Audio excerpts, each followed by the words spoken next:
Le plan de revalorisation des carrières des fonctionnaires, appelé aussi PPCR, vient d'être reporté d'1 an par le nouveau gouvernement. PPCR, c'est une volonté du gouvernement précédent de moderniser et de garantir la fonction publique. Ça se traduisait essentiellement par une amélioration de la rémunération des fonctionnaires et un meilleur déroulement de carrière. Le gouvernement revient sur toutes les mesures qui prendront effet à compter du 1er janvier 2018 et qui se traduiront par une perte du pouvoir d'achat des fonctionnaires. Pourtant, en 2017, le passage de 4 à 3 grades dans les grilles de salaire de la catégorie C a permis des revalorisations de carrière. Ce report du PPCR entraîne de lourdes conséquences pour certains agents. L'ensemble des agents sont concernés, catégorie A, B ou C, mais plus particulièrement les agents de catégorie C qui attendaient les mesures au 1er janvier 2018.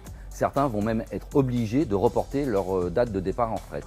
Le deuxième point concerne les travailleurs sociaux qui, jusqu'à présent, étaient classés en catégorie B. Nous avions obtenu qu'au 1er février 2018, ils passent en catégorie A. Eh bien, il faudra attendre une année de plus, alors qu'ils attendent depuis plusieurs dizaines d'années cette mesure. Pour les professeurs, le report de PPCR, ce sont des revalorisations qui ne se feront pas. Dès 2018, tous les collègues qui partent à la retraite auront 15 à 20 euros de moins par mois sur leur pension. En 2019, un collègue, par exemple, en début de carrière, va perdre ou va ne pas toucher 200 euros par an. Des mesures justes et égalitaires, voilà à quoi servait ce PPCR. Il y a dans cette mesure la remise en cause de la parole donnée par l'État.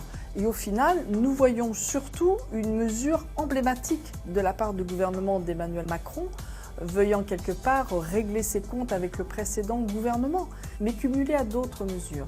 Gel de la valeur du point d'indice, journée de carence, une compensation partielle de la CSG, évidemment que les agents de la fonction publique vont perdre de l'argent et ça c'est totalement inadmissible pour la FSU.